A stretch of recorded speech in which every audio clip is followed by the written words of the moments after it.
السلام علیکم ورحمۃ اللہ وبرکاتہ۔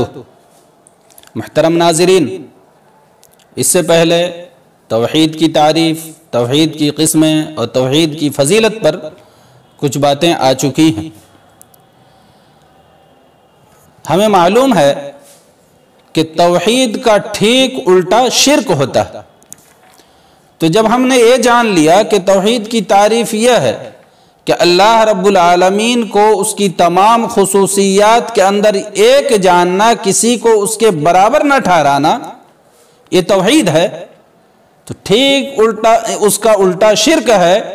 تو شرک کی تعریف یہ بنے گی کہ اللہ رب العالمین کی کسی بھی خصوصیت کے اندر کسی غیر اللہ کو اس کے برابر ٹھہرانا۔ علماء کرام نے شرک کی تعریف ان الفاظ میں کی ہے: تسویت غیر اللہ باللہ فیما ہوا من خصائص اللہ۔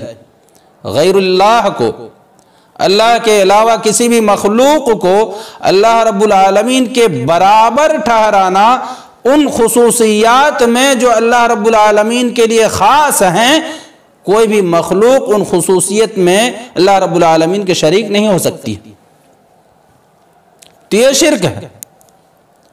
پھر شرک کی دو قسمیں ہیں، ایک ہے شرک اکبر یعنی بڑا شرک، دوسری قسم ہے شرک اصغر یعنی چھوٹا شرک۔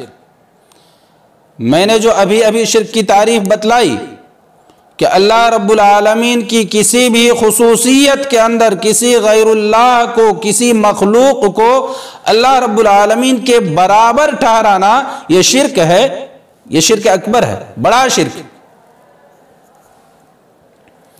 اور شرک اصغر، چھوٹا شرک، وہ شرک ہے جسے نصوص شرعیہ کے اندر، قرآن کریم کے اندر، احادیث نبویہ کے اندر شرک تو کہا گیا ہے، لیکن یہ اس درجے کا شرک نہیں ہے جس درجے کا پہلا شرک ہے، شرک اکبر ہے۔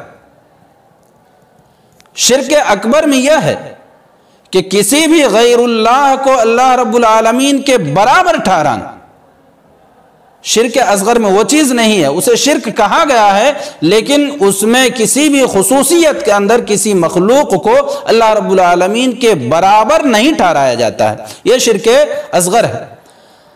شرک چاہے اصغر ہو چاہے اکبر ہو، دونوں ہی خطرناک ہیں، لیکن شرک اکبر کچھ زیادہ ہی خطرناک ہے۔ اس کی خطرناکی کا اندازہ اس سے لگایا جا سکتا ہے کہ اللہ رب العالمین نے قرآن کریم کے اندر فرمایا ہے کہ اللہ رب العالمین تمام گناہوں کو معاف کر سکتا ہے، تمام گناہوں کو، لیکن شرک کو معاف نہیں کر سکتا۔ یہاں شرک میں شرک اکبر اور شرک اصغر دونوں داخل ہیں، کوئی بھی شرک معاف نہیں ہونے والا، دونوں پر اللہ رب العالمین کی گرفت ہے، لیکن دونوں میں فرق ہے۔ علماء کرام شرک اکبر اور شرک اصغر میں فرق بیان کرتے ہوئے کچھ فروق کا ذکر کرتے ہیں۔ جیسے ایک فرق یہ بیان کرتے ہیں کہ شرک اکبر کا مرتکب ملت اسلامیہ سے خارج ہو جائے گا، دین اسلام سے خارج ہو جائے گا، کافر ہو جائے گا، دائرہ اسلام سے نکل جائے گا۔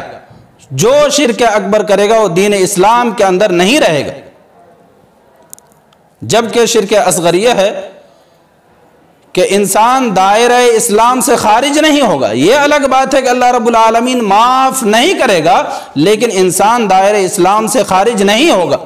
یہاں پر ایک بات خصوصی طور پر یاد رہے کہ شرک اکبر کرنے سے انسان دائرہ اسلام سے خارج ہو جاتا ہے، لیکن اس کا مطلب ہرگز یہ نہیں کہ ہر انسان کسی پر بھی شرک کرتا ہوا دیکھے تو کفر کا فتویٰ لگا دے، نہیں۔ یہ علماء کرام کا کام ہے، راسخین فی العلم کا کام ہے کہ تمام شروط کو دیکھ کر، تمام موانع کو دیکھ کر کسی پر بھی کفر کا فتویٰ لگایا جائے گا، لیکن اتنا یاد رہے کہ شرک کرنا کفری اعمال میں سے ایک عمل ہے۔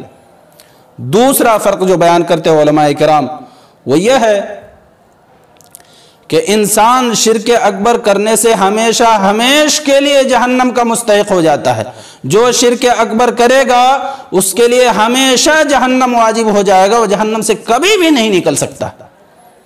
جبکہ شرک اصغر کرنے سے انسان ہمیشہ ہمیش کے لیے جہنم میں نہیں رہے گا۔ یہ الگ بات ہے کہ شرک اصغر بھی بہت بڑا گناہ ہے، لیکن شرک اصغر کی وجہ سے انسان ہمیشہ ہمیش کے لیے جہنم کا مستحق نہیں ہوتا۔ ایک فرق اور یہ بیان کرتے ہیں کہ شرک اصغر سے انسان کے تمام اعمال برباد ہو جاتے ہیں۔ انسان نے زندگی میں جتنے بھی اعمال کیے ہیں ایک شرک کر لیا، شرک اگر اکبر ہے، شرک اکبر، تو شرک اکبر سے تمام اعمال برباد ہو جاتے ہیں، جبکہ شرک اصغر کا معاملہ ایسا نہیں ہے۔ شرک اصغر کی وجہ سے انسان کا وہی عمل برباد ہوتا ہے جس عمل کے اندر شرک اصغر واقع ہوا ہے۔ تو یہ کچھ اہم فرق ہیں۔ واضح یہ ہوا کہ شرک چاہے اکبر ہو چاہے اصغر، دونوں قسم کا شرک بڑا ہی عظیم گناہ ہے، لہٰذا ہر انسان کو ہمیشہ یہ ذہن میں رکھنا چاہیے کبھی بھی کسی بھی حال میں اسے کسی قسم کا شرک واقع نہ ہو۔ اللہ رب العالمین ہم تمام انسانوں کو شرک جیسے عظیم گناہ سے بچائے، آمین۔